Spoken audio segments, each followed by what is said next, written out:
तो बच्चों चैप्टर का नाम है वरदान। वरदान ये है चैप्टर का अभी नाम। ठीक बच्चों चैप्टर का नाम है वरदान। चलो पढ़ते हैं। इसमें क्या लिखा है? प्रभु क्या है? प्रभु विपत्तियों से रक्षा करो। विपत्ति मतलब परेशानी, दुख, तकलीफ। रक्षा करो, रक्षा करो प्रभु, रक्षा करो, विपत्तियों से रक्षा करो। यह प्रार्थना लेकर मैं तेरे द्वार पर नहीं आया।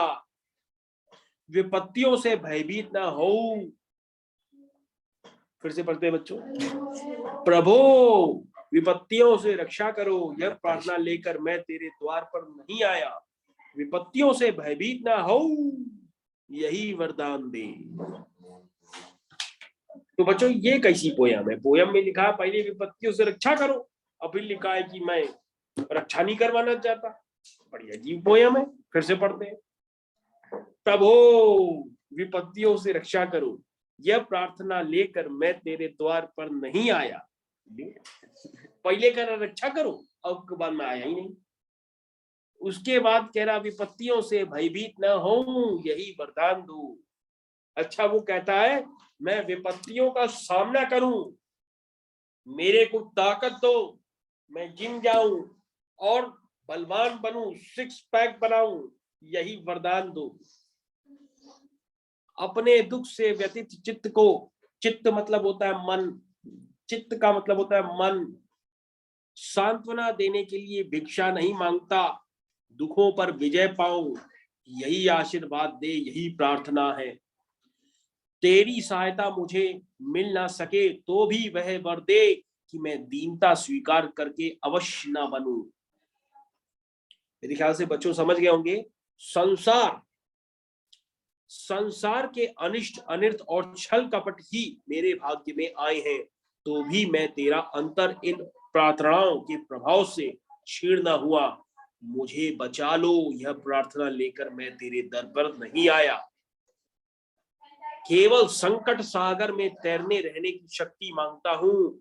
यानी कुल मिलाकर ये आदमी ये कहता है कि मुझे विपत्तियां दो, लेकिन विपत्तियों से लड़ने की ताकत दो। मैं लड़ना चाहता हूं। मेरा भार हल्का कर दो। अगर मेरा वजन ज्यादा होगा तो मैं ज्यादा चल नहीं पाऊंगा। यह याचना पूर्ण होने की सांत्वना नहीं चाहता। यह भार वहन करके चलता रहूं, यही प्रार्थना है। सुखे देखो, सुख भरे क्षणों में नतमस्तक हो, तेरा दर्शन कर सकूं, किंतु दुख भरी रातों में जब सारी दुनिया मेरा उपहास करेगी तब मैं शंकित ना हो, यही वरदान चाहता हूं। बच्चों बहुत ही अजीब पोयम लिखी है रविंद्रनाथ टैगोर जी ने। तो बहुत ही अजीबो गरीब तरह की पोयम है और ये चैप्टर का नाम था वरदान। तो बच्चों सांत्वना का मतलब होता है ढाढ़स, अनिष्ट का मतलब होता है अहित, प्रताड़ना का मतलब होता है दंड, याचना का मतलब होता है प्रार्थना, अवश्य का मतलब होता है बेबस, अनर्थ का मतलब होता है अर्थहीन, क्षीण का मतलब होता है कमजोर। तो बच्चों आप समझ गए होंगे ये डिफिकल्ट शब्द और उनके अर्थ। चलिए बच्चों, वरदान पाठ के कवि कौन है? रविंद्रनाथ टैगोर। कवि ने ईश्वर से क्या प्रार्थना की?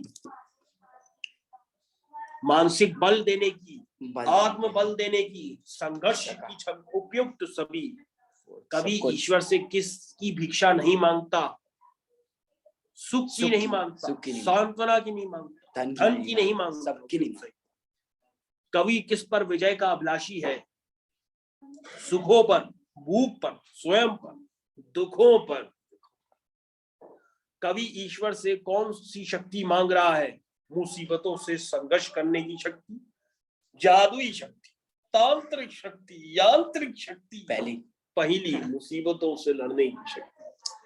कवि विपत्तियों का सामना क्यों करना चाहता है?